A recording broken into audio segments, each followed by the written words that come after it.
Hello everyone, मैं हूं हमलेश Kumar advocate. आज की हमारी ये वीडियो है एप्लीकेशन फॉर एडजमेंट।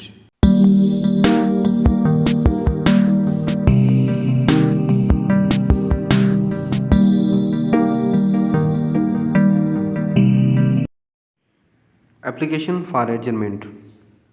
जी हाँ, अगर आप लॉ स्टूडेंट हैं, अगर आप जूनियर लॉयर हैं, अगर आप कोर्ट केसेस की प्रोसीडिंग में आ चुके हैं तो आपके इल्म में एडजमेंट एप्लीकेशन के कानून के बारे में जानना इंतहाई ज़रूरी है।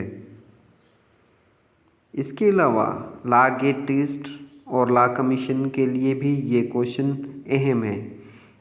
जी हाँ, अगर आप इस वीडियो को मुकम्मल देखेंगे तो इसमें हम आपको adjournment application word by word लिखने का तरीक़ेकार, इसका लॉ सेक्शन और उसके साथ लॉ साइटेशन भी पेश की जाएगी।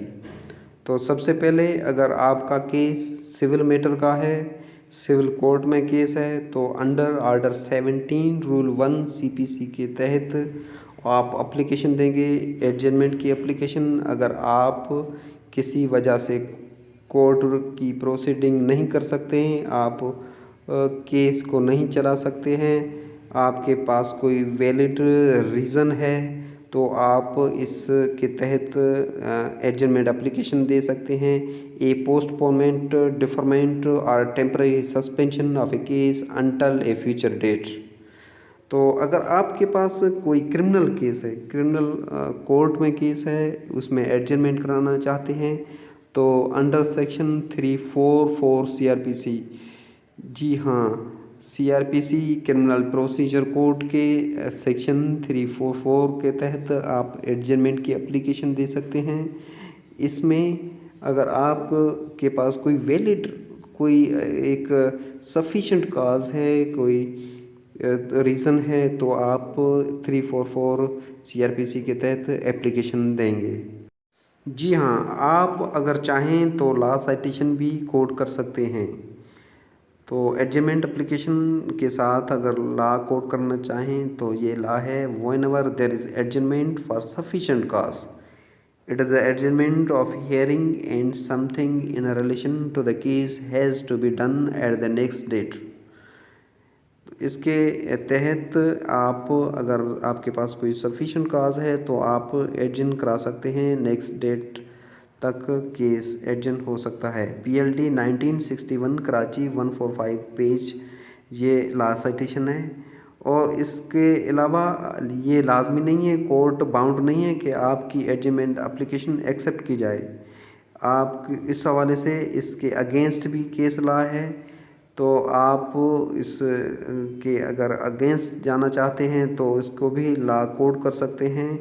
कोई एप्लीकेशन दे, उसमें कोई वैलिड रीज़न नहीं है, तो उसके लिए आप ऑब्जेक्शन भी कर सकते हैं। Adjournment can not granted mechanically and without any good cause and reason.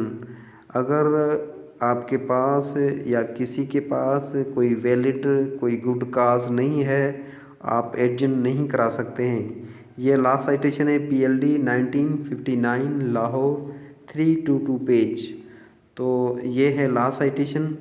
इसके बाद अगर आप अब आते हैं कि एप्लीकेशन किस तरीके से लिखी जाए, ये सिंपल एप्लीकेशन है। आप in the court of civil जज एंड जुडिशल मजिस्ट्रेट, जो भी कोर्ट है, आप सिविल कोर्ट है, सीनियर सिविल कोर्ट है, सेशन कोर्ट है, तो उसका पहले नाम लिखा जाता है, उसके बाद जो नंबर होता है केस का, और उसके आगे लिखेंगे कोई जो पार्टी है, जो भी है, एप्लीकांट हैं, ओपोनेंट हैं, और उसके बाद एप्लीकेशन फॉर एडजमेंट जो इसकी एप्लीकेशन की हेडिंग है वो देंगे। उसके बाद अभी हम नीचे लिखेंगे, it is prayed on behalf of the above named applicant that this honorable court may be pleased to adjourn this matter and fixed to some other date on the ground that the undersigned is busy in preparation of election high court bar. Hence, grant of next date is prayed. Prayer is made in the interest of justice. उसके बाद जो आपका शहर है, उसके बाद date है, और एडवोकेट फॉर अप्लीकांट। एडवोकेट फॉर अप्लीकांट भी हो सकता है, एडवोकेट फॉर एप्लीकेंट एक्यूज भी हो सकता है, advocate for plaintiff, defendant, appellant, respondent, जो भी हो उस केस की नौयत के हिसाब से आप वो लिख सकते हैं। तो ये है एप्लीकेशन, एडजमेंट की एप्लीकेशन। इसमें एक बात का ख़ास ख्याल रखा जाए, इसमें जो टॉप पे स्पेस एप्लीकेशन में रखना ज़रूरी है, और लेफ़्ट साइड भी 2 इंच का स्पेस होना चाहिए, और टॉप में भी 2 इंच का कम से कम स्पेस छोड़ना ज़रूरी है।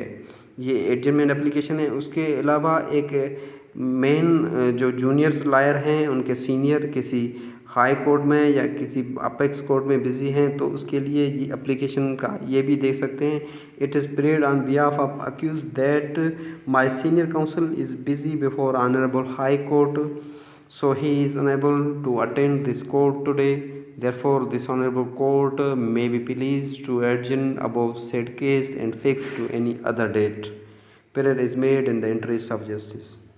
इसमें अगर सीनियर कहीं बिज़ी है ऑनरेबल हाई कोर्ट में, या आउट ऑफ सिटी है, या किसी बीमारी की वजह से नहीं आ सका है, या कोई और रीज़न है, वो भी आप इस एप्लीकेशन में लिख सकते हैं। ये है simple application. Thank you very much.